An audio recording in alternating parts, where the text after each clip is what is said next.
शांति। आपका प्रश्न है, अमृत वेला 2 से 3 करने के बाद सोने से कोई नुकसान है क्या?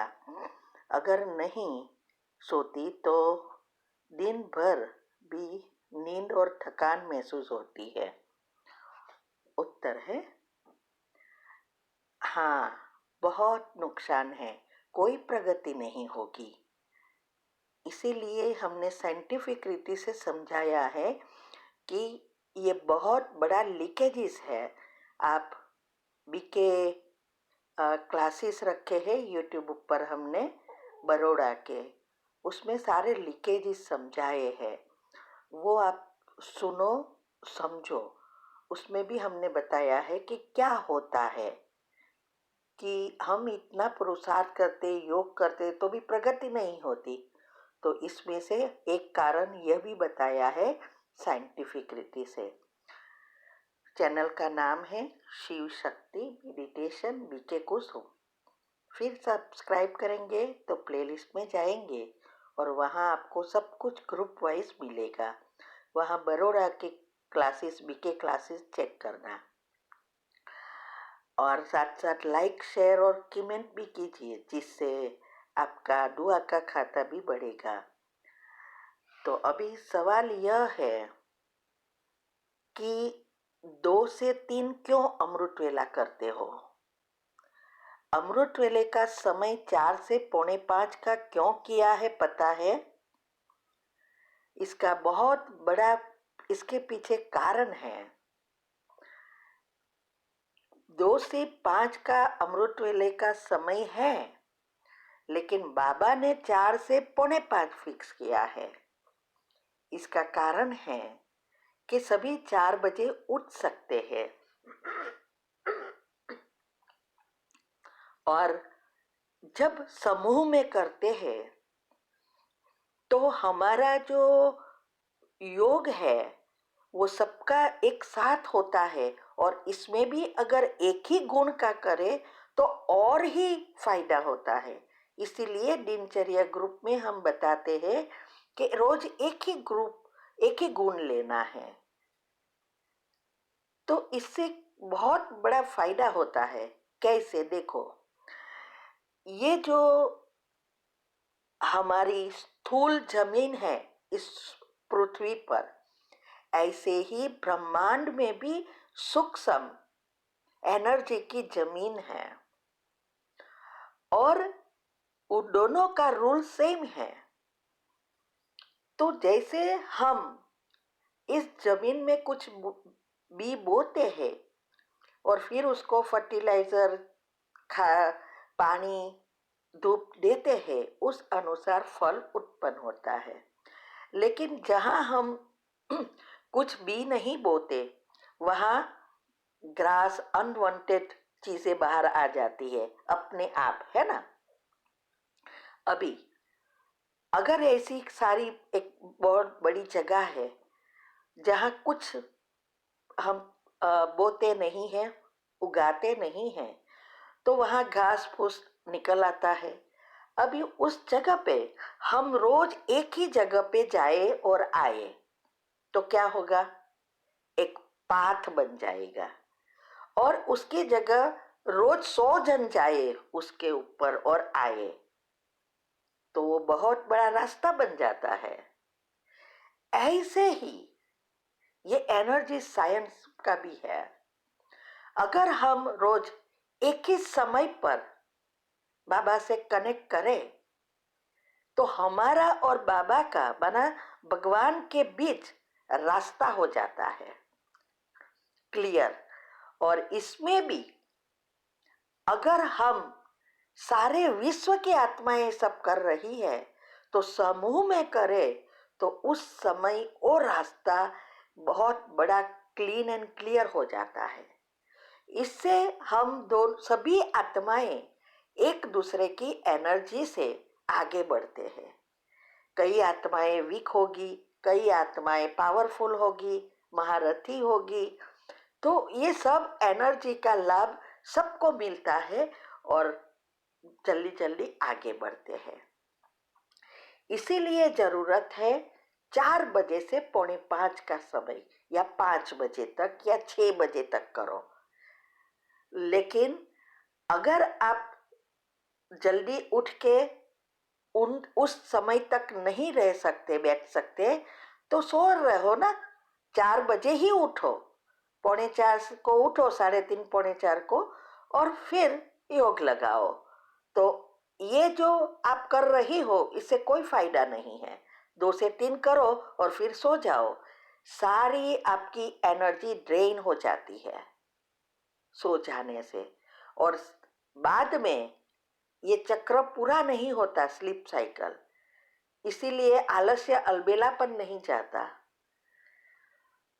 तो ये आपको नींद आ रही है दिन भर में बाद में, क्योंकि ये चक्र डिस्टर्ब है।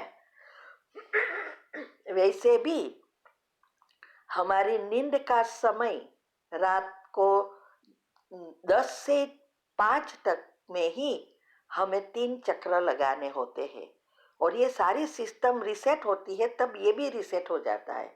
फिर आप 2 बजे भी उठ जाओ तो भी नींद दिन भर में आपको ना थकान लगेगी, ना आलस्य आएगा, ना नींद आएगी। इसीलिए हमें हमारी बायोलॉजिकल क्लॉक और स्लीप साइकिल को पहले रिसेट करना होता है। तो दिनचर्या मनचर्या मस्ट है, और परमात्मा ने दिए हुए टाइम टेबल को फॉलो करना है पहले। फिर आप में शक्ति बढ़ती जाएगी, थोड़ा थोड़ा जल्दी उठते जाएंगे और योग लगाते जाएंगे, योग बढ़ाते जाएंगे। तो इसीलिए ये अगर आपको आगे बढ़ना है तो टाइम चेंज करो। और अमृत वेले के बाद सोने से तो आपकी जो भी एनर्जी भरी है वो सब ड्रेन हो जाती है, ऊपर से नेगेटिव एनर्जी बढ़ जाती है, और फिर से चक्र के आसपास आपके नेगेटिव लेयर बनेंगे, तो वो निकलेंगे ही नहीं, तो आगे कैसे बढ़ेंगे। तो ये इसके लिए सब हमने टॉपिक रखे हैं, कुंडलिनी चक्र की रीति से भी समझाए हैं। हेल्थ एंड माइंड के सेमिनार अभी तीव्र पुरुषार्थ ग्रुप में भी ये आ रहा है, तो ये भी है, और टॉपिक के रूप में 10-10 मिनट के भी रखे हैं, सब कुछ रखा है। तो ये बातों को जितना आप समझेंगे उतना आपका पुरुषार्थ बढ़ेगा। ठीक है, ओम शांति। आपका प्रश्न है, मेरी जिंदगी में ऐसे मोड़ आए कि पुरुषार्थ मेरा 0 हो गया। ज़्यादा विचार करने की आदत से परेशान हो चुकी हूँ। जो घटना घटी है उसी के बारे में सोच के परेशान हो गई हूँ। अभी मुझे पुरुषार्थ में ध्यान देना है, शुरुआत कहाँ से करूँ? उत्तर है, देखो, यही सब प्रॉब्लम होते हैं। इसीलिए अवस्था बनाना, दिनचर्या मनचर्या सेट करना, उसमें दृढ़ता लाना बहुत आवश्यक है। और पहली स्टेज जितनी पक्की होगी उतनी जीवन में कोई भी परिस्थिति आए या कहाँ भी जाए इसकी कोई असर नहीं होगी। हमने सब धारणा के भी सारे टॉपिक भेजे हैं, तीव्र पुरुषार्थ ग्रुप में भी आते हैं। उसको अच्छी रीति समझकर करो, सिर्फ सुनो नहीं बातें। तो आपकी सब बातें मैंने पढ़ी सुनी और हमारा कोरेस्पोंडेंस हो रहा था। पहले भी आपने बहुत प्रश्न पूछे। तो ये जो आपकी अवस्था है तो बिगड़ने में समय नहीं जाता, लेकिन उसको फिर से बायोलॉजिकल क्लॉक सेट करना, इसमें बहुत समय जाता है। तो हर एक के साथ परिस्थिति आती है, हमारे साथ भी बहुत आती है। अभी भी देखो, हम करीब 1.5 साल से 1.25 साल से एक योग का प्रयोग कर रहे हैं। रोज इसका आधा 1-1 घंटा योग कर रहे हैं।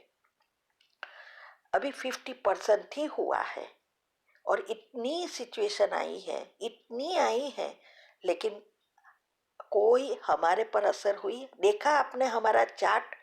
हम घूमने गए, हाँ, गेस्ट आए, युगल को कोरोना की बीमारी आई, सब कुछ हुआ ना, फिर भी आपने हमारा चार्ट ग्रुप में देखा होगा कि पुरुषार्थ योग बैठ के भी मेंटेन है, सेवा भी चालू है और कर्म योग भी चालू है।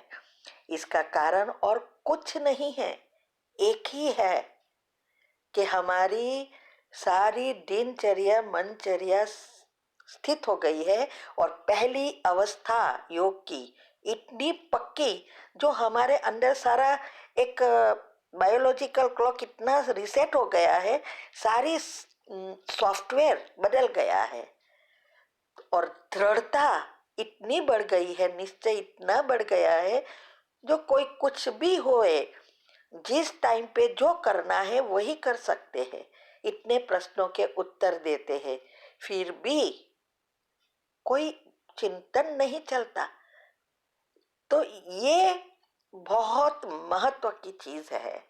इसीलिए अभी आपको करना है, तो पहले तो मैंने आपको कहा कि आप पहले सेपरेशन में चले जाओ, तभी आपके चिंतन कम होगा, वरना रोज टॉर्चरिंग से कुछ नहीं कर सकोगे और ही आपकी तबीयत भी बिगड़ेगी।